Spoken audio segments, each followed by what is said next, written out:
everyone. I've got my Krishna doll here today. Do you have a Krishna doll like this one? Krishna, you sit here and we're going to have a kirtan. Would you like to join in? I'm going to play my pink guitar. I'm going to be playing the chords C and G. Clap your hands and chant along, or play one of your instruments. Namam Vishnu Padaya Krishna Pastaya Bhutale Srimate Sita Swarupananda Paramahamsa Ratinamande Vaja Shri Krishna Chaitanya Prabhu Nityananda Shri Advaita Gadadha Shri Vasudeva Bhaktivedanta Hare Krishna Krishna Krishna Hare Hare Hare Rama Rama Rama Hare Hare.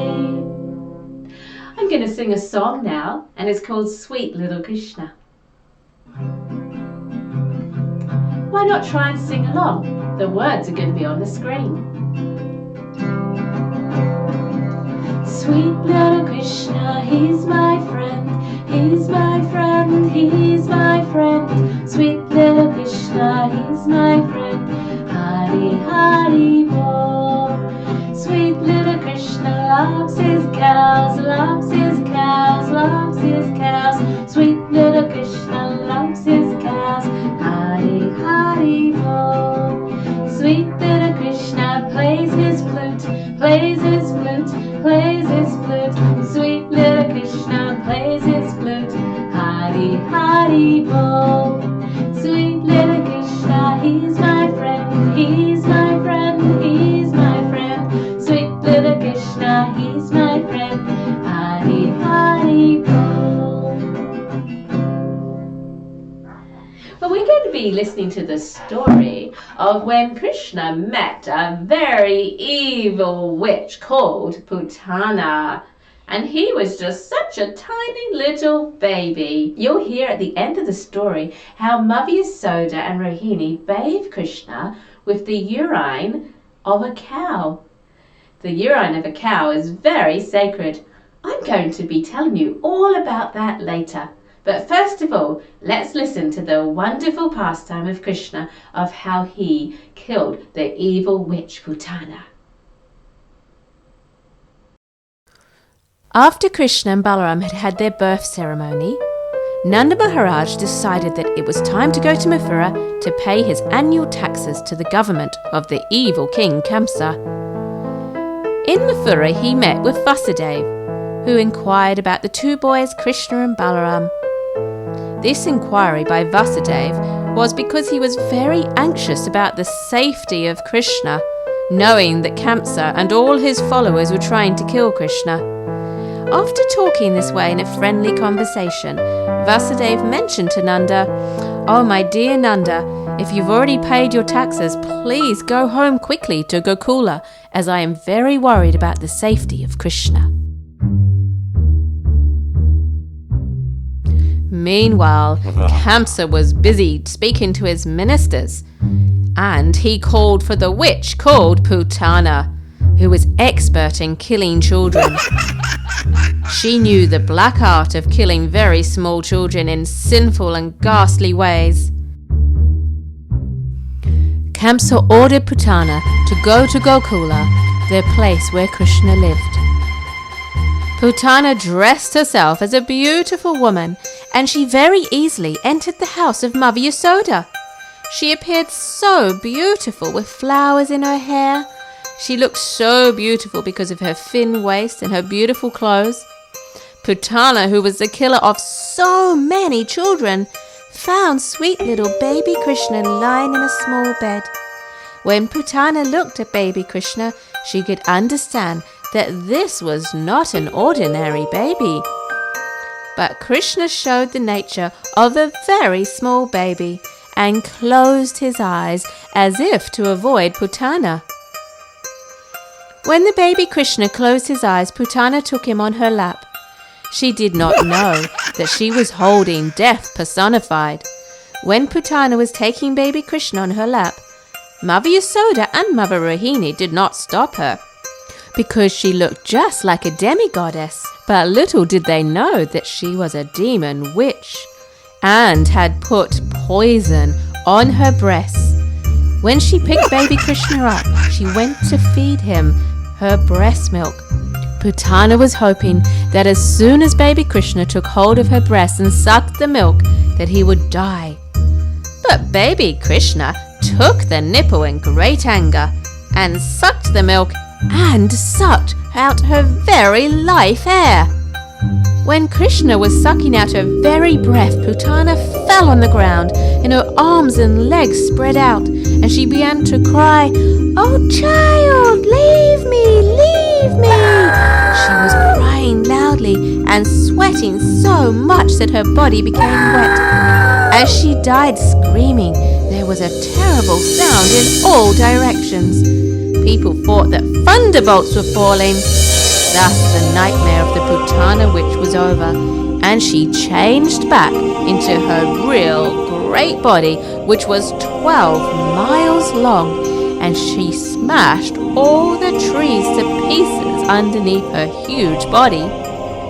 All the cowherd men and women became struck with wonder upon seeing this ghastly sight, and the incredible loud sound of her falling shocked their brains and ears. When the gopis saw little Krishna playing on Putana's lap, completely unafraid, they quickly came and picked him up. Mother Yasoda and Rohini and all the other elderly gopis immediately performed the auspicious rituals by taking the tail of a cow and walking around his body. The child was then completely washed with the urine of a cow, and the dust created by the hooves of the cows was thrown all over his body. The gopi women did this to protect Krishna in the future. The transcendental body of Krishna did not need to be protected, but this was all to instruct us on the importance of the cow. The Lord was smeared over with cow dung, which is cow poo, and washed with the urine of a cow, and sprinkled with the dust from the ground after the cows had walked upon it.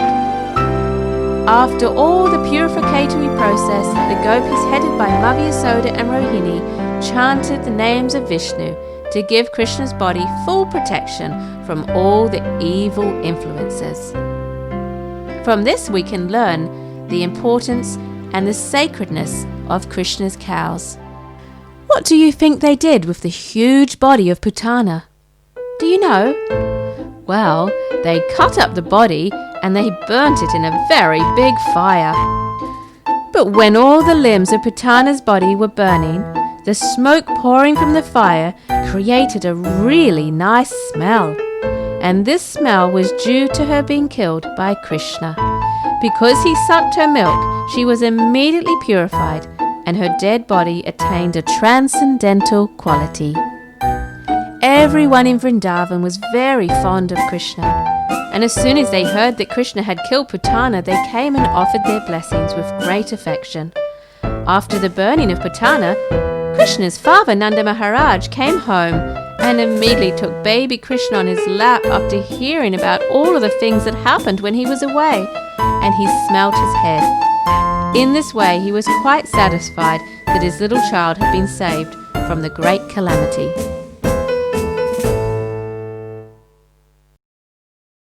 So that was the story of when Krishna was taken away by the evil witch Putana, who wished to kill him.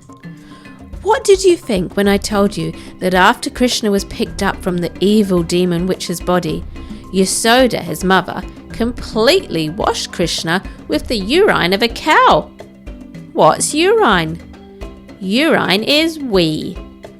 Krishna also had the dust from the ground, which was made by the cow's hooves, their feet, thrown all over his body.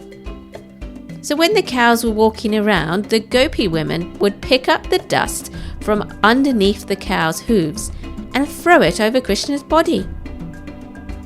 If if Lord Krishna himself was bathed by the urine of a cow, then how could we think of this just being disgusting wee? The gopi women who loved Krishna very much wouldn't put anything that was gross and disgusting on Krishna's body, would they? The gopi women were following the Vedas, and they would wash his body with the wee of the cow to save him from any more bad things that would happen in the future. The people back then, and even today, are sure that by saying the names of Lord Vishnu and using the wee, which is the urine, and the dung, which is the cow poo, from the cow is very holy and cleansing. Let's talk about the cow dung, which is the cow poo. You're probably laughing right now, thinking, ooh, yuck, poo. Well, cow poo isn't just poo. It's called dung, cow pats, manure, or paddies. When a cow poos, it drops it down on the ground in a neat circle. Cow dung, as we call it, is great for the soil, which we grow our food in. It is called a fertilizer, and it is full of lots of good stuff for the plants. Cow dung is also used for many other things, not just for fertilizing the plants. It's amazing! It's used for fuel. Do you know what fuel is? Fuel is something that contains energy, and when burnt, it lets off heat. In a country called India, many people use cow dung for their fires to cook their meals on. But not just in India. They do this in other countries like Africa too. Look at this picture. This is a lady and she is busy at work drying cow pats. The cow dung is mixed with hay or straw, which is dry grass. It is then laid out to dry. Sometimes they stick the pats to the sides of their huts and dry them for a few days, then scrape them off when they're ready. The finished cow dung is called goifa. Go in Sanskrit means cow. So can you see why Krishna is called Govinda? Govinda. Go means cow. The name Govinda means one who is the protector of the cows, and that's Krishna. Look, here are lots of dried cow dung pats. They're going to be used for fuel to make fire. What is really amazing is that you can burn it also, not just for making fire, but for getting electricity from it. Do you know what electricity is? Well, electricity is power which charges people's electrical devices, like your computers. These cow dungs are used in other places in the world. And guess what? They're not just used for fuel and fertilizer. They also make a great mosquito repellent. Yes, you can burn them to repel mosquitoes. People in India and Africa spray the fresh cow dung on their houses to repel the insects, because there are a lot of mosquitoes over there. Cow dung is even used in homes in India as a paste, which is put on the floors and helps keeps the house warm and cool. And waterproof too. Amazing! And it doesn't even smell bad when it's dried. The cow dung is mixed with straw and makes a great brick for the house. Using cow dung is great for the environment. We don't use it enough in countries like America and Australia, do we? Remember how I mentioned Krishna was bathed with cow urine? Well, it has been proven today that the urine of a cow is great for you. It fights against diseases and infections like flus or breathing problems. It also kills viruses. It's also antibacterial, which means it can help fight against lots of bad bacteria which make you sick. In India, some people drink it as a medicine, as it helps cure many problems. So can you see now why the gopi women and Krishna's mother bathed him in cow urine after he'd been touched by the evil witch Putana? They were cleansing him with the pure urine of a cow. Cow urine is called gomutra in Sanskrit. Cow's milk and butter and yogurt, they all have great health benefits, and cow dung is the best thing that you could put on your garden for the plants. Amazing, isn't it?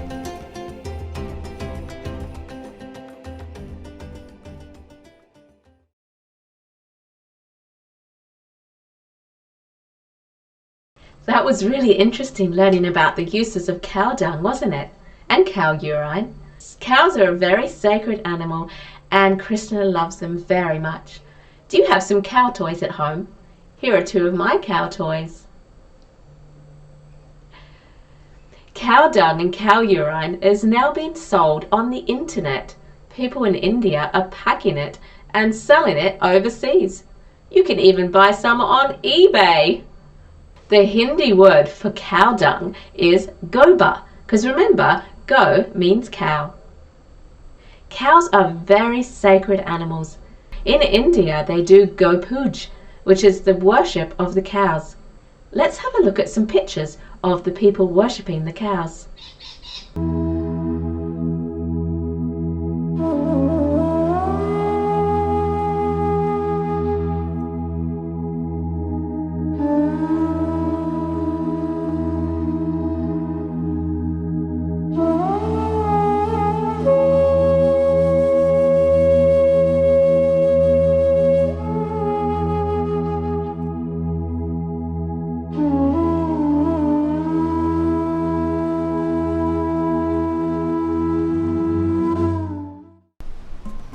Where is baby Krishna?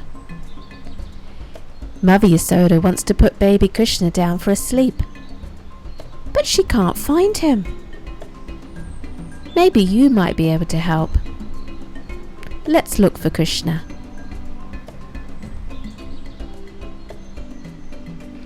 Look, here are the Gopi women. They're all talking with Mother Yasoda and trying to find Krishna too. What naughty little things has Krishna been up to? Look, there he is.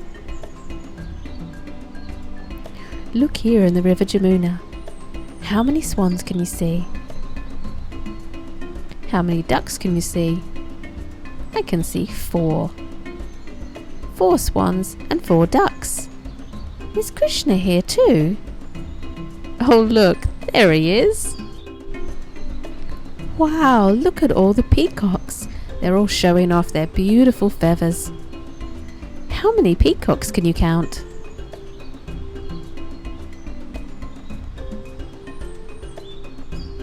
Are there 8 or are there 9? That's right, there are 9. Is Krishna here too? Oh look, there he is. Look at this. This is the storage room where the Gopi women store all the butter and the milk and the yogurt. I think Krishna may have been in here. There's a bit of a mess. Some of the pots are pouring out some yogurt. Can you see Krishna in here? Have a good look. There he is. You found him. Now we're back outside with the cows. Krishna loves his cows. Here are some of the cows. Look how happy they are. They are all happy because they know Krishna loves them very much. And Krishna is here as well. Do you know where he is? Have a good look. Oh, there he is. Look at all these beautiful flowers, red, blue and yellow. Where's Krishna? He's hiding somewhere. Oh, there he is. There's Krishna. Mother Yasoda has finally found Krishna in the flowers. Come on, baby Krishna. Look at him. He's so sweet and he's sucking his little feet. Good night, Krishna. It's time for bed.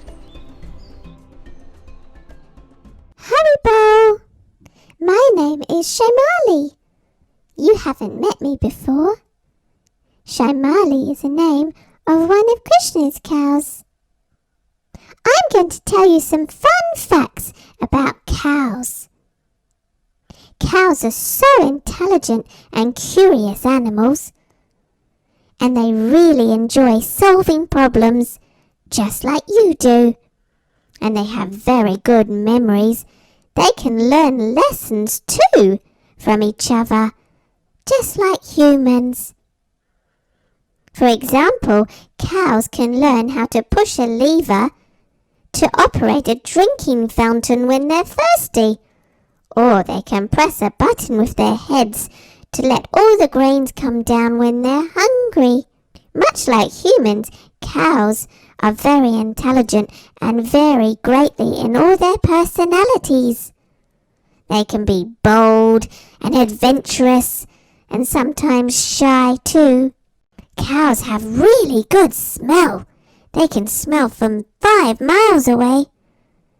And they have really good hearing. They can hear sounds that humans can't even hear. We can hear very low sounds and very high sounds. Cows are very social as well, and we have our families and our social groups, and we like to hang out together. We also have really good sight, and we can see all the way around us, 360 degrees, which is a full circle. We have really good hooves on our feet. We can go through very muddy areas and not get stuck. And when we run through all muddy and soggy deep mud, we can run faster than horses, because they have different hooves and their toes spread so wide that they sink right into the mud, but ours don't. So there were some fun facts for you today. I'll see you again next time. Haribol! The art gallery. Look at these lovely pictures. This picture was drawn by Keshavi. She lives in America and she's age 6. What a wonderful job she has done. Look at Jagannath's cute face. Well done, Keshavi. I think that must have taken you a long time, and you've even written Kids for Krishna on your picture. Thank you for sending me your artwork. And look at this one. This one was done by Tungi from Sedona in Arizona. Tungi is age 4. Haribol, Tungi. This Jagannath looks like he's been painted. He's very cute. This drawing was done by Aja, who is age 4 and lives in Australia. Haribol, Aja. I like your drawing, and your grandma has put labels on everything. Look at this. We can see this fishy smell. We can see the cowherd boys inside Ugga, and Ugga's spirit soul up in the sky, and Ugga's very long tongue. Well done, Aja. And now we have a drawing done by Seisha, who is 6 years old and lives in Australia. What a lovely drawing, Seisha. It's great how you've drawn Ugga so big. He's got very sharp teeth and a very fiery eye. And look inside. There's Krishna and the cowherd boys. They look like they're marching out of Ugga's mouth. And they look very happy too. This is Nitai Gordas, and he is from the Philippines. He has coloured and cut out the puppets that I sent a link to in one of my videos. What a great job you've done, Nitai Gordas. I hope you enjoy playing with your puppets and acting out the pastime of when Krishna killed the Dhanukasura demon in the Talavana forest. Look at this lovely picture of Lord Jagannath. This picture was done by Radhi Dasi, who's 9 years old and lives in the Philippines. You've done such a wonderful artwork. Thank you for sending it. Jaya Lord Jagannath. Let's draw a cute little cow. One of Krishna's cute little cows. First we're going to start with the head. The head goes around like half a circle. And then we're going to add the nose. The nose It's like a hill. And then we continue with the bottom that ends up looking like an egg shape, an oval. Then we can have the nostrils. We're going to add 2 cute button eyes. One there and one there. If you're using a black pen, you can colour them in.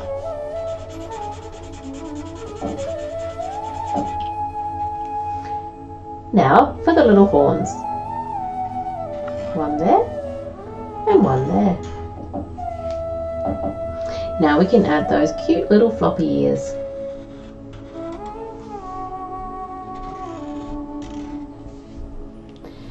Now we're going to go down to the body.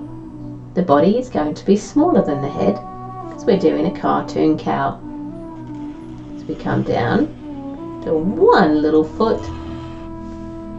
And on the other side do the same thing. Round and back up. We're going to do the front hooves, a little bit of the body, and then the back feet. This little cow is sitting down, waiting to hear Krishna call in the morning. One that side, and one that side. That was so easy. You can add eyelashes to your cow. You could add little eyebrows if you like. And you could even colour in the hooves.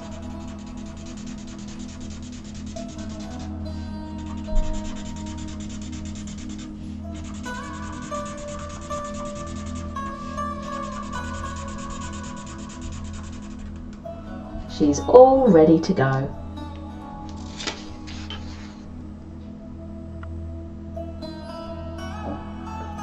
Now we can try draw another cow. And this cow is standing up. And whose handprints does she have on her? That's right, she has Krishna's handprints on her. Are you ready? Let's give it a try. So we're going to start the same way. We're going to start by doing a round head. And then we're going to do the nose. And the nostril. But this one's going to have a smile. And this time we're having the eyes a little bit higher up, and we're going to see them as a round circle. I'm going to leave a little bit white on the eye, because that's the shine of light on the eye. A little bit of the eyelash, and those cute little eyebrows. We're going to have a little horns here. You just see here, Joshie. And this one here has big ears coming out the side. All the way out and back in. Can draw his legs now? I might just draw this one by myself first, Joshua. Now that's the cow's face. And now we're going to do the cow standing up this time, remember? The last cow was sitting down. So, I'm going to come around here for the body. Coming all the way down, stop about there, and then coming this side down, and his little hoof,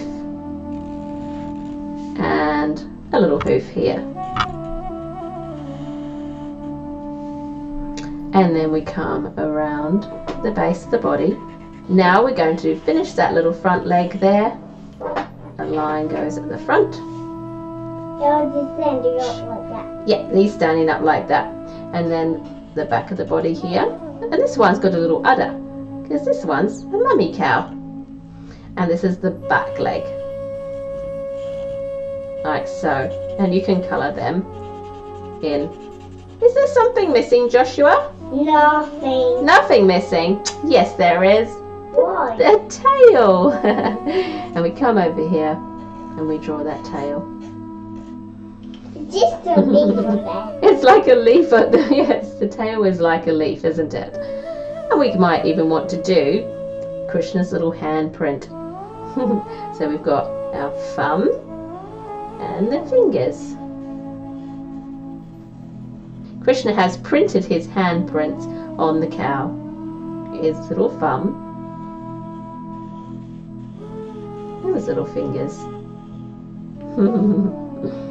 This cow could have a necklace on with a bell on the bottom, so everyone can hear the cows coming. Does it have a bell and a cow's bell? Yeah, it's called a cowbell. There we go. There's our cow. Might just do a There's little- no mummy cow in there. This is the mummy cow. There's the mummy cow. You might want to finish your picture with some grass. This is what it looks like. Yeah. There we go, cow. Now you can wait for Krishna to call. Well, I hope you enjoyed today's episode, which was about Krishna and Putana and about Krishna's cows. They're such wonderful animals, aren't they? I have my drum with me this time. Do you have one of these drums? This is an African drum, and I play it by putting it in between my knees. Let's sing Krishna Balaram. Krishna Balaram, Krishna Balaram, Krishna Balaram, Krishna Balaram, Krishna Balaram, Krishna Balaram, Hari Hari Bol. Well, it's time for us to go now. Haribol, we'll see you next time. Govinda, Govinda.